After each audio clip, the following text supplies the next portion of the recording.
viento del este trae la voz de Constantino. A finales del siglo XIX, en los campos del noroeste de la provincia de Buenos Aires, la gente esperaba que soplara el viento del este para escuchar la voz maravillosa de un vasco que, mientras empuñaba la trilladora, cantaba milongas, vidalas y romanzas españolas. Se llamaba Florencio Constantino y había llegado a la Argentina a los 21 años en 1889, a bordo del barco Le Havre, que había salido de un puerto francés. Como tantos inmigrantes, él, que había sido minero y obrero metalúrgico, pensó que América era un buen lugar para formar una familia.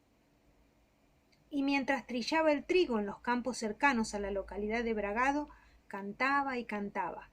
Tenía voz de tenor. Y como casi todos los inmigrantes vascos, se había adaptado a las costumbres del país. Así que en las pulperías, en los fogones, en las fondas y en los almacenes, Florencio se acompañaba de una guitarra y desafiaba a otros cantores en las célebres payadas. Tan bueno era que hasta un famoso payador, Gabino Ezeiza, en su paso por Bragado, lo desafió a payar durante 2 días, y después contó que había conocido a muy pocos cantores tan buenos como Constantino. La fama de la voz de Constantino empezó a extenderse por toda la zona, hasta que un obispo en una oportunidad y un concertista de violín en otra, al escucharlo cantar, le aconsejaron que viajara a estudiar canto a Buenos Aires. Y así lo hizo. Se buscó un maestro de canto lírico y se presentó en varios teatros de Buenos Aires y Montevideo. Pero el camino de Florencio iba más lejos aún.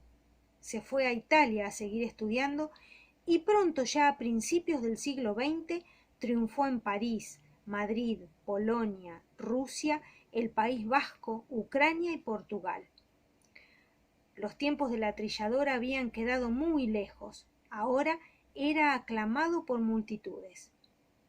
Y entonces se acordó de su pequeño pueblito Bragado, donde lo habían descubierto, y se le ocurrió que no había una manera mejor de homenajearlo que levantar un teatro lírico en medio de las pampas. Los teatros líricos casi siempre se construyen en las grandes capitales porque en ellos se representan óperas, conciertos y espectáculos de ballet, exhibiciones que requieren públicos muy exquisitos. Bragado era por entonces una pequeña población rural de hábitos sencillos, pero a Florencio no le importó y tuvo razón, porque el día de su inauguración el teatro estuvo colmado de gente de su pueblo y de los alrededores, y él cantó con su mejor voz, con toda su alma, porque ese inmigrante vasco que había llegado a la Argentina siendo muy pobre quería devolver a su gente todo lo que habían hecho por él. El resto de su vida lo pasó en escenarios de Estados Unidos, Europa y México. En esta última ciudad se quedó sin voz. Tuvo una enfermedad en las cuerdas vocales y, privado de cantar, que era lo que le daba sentido a su vida, enloqueció. Murió a los 51 años, pero aún sigue vivo en las grabaciones que quedaron hechas en cilindros Pathé y en las grabaciones que hizo por el sello Victor y Edison Grant. También su voz se quedó en el viento que, cuando sopla del este, remeda aquellas canciones que Florencio cantaba sobre su trilladora en los tiempos en que todavía era apenas un inmigrante recién venido de España. Del libro Historias de Inmigrantes, de la profesora María Cristina Alonso.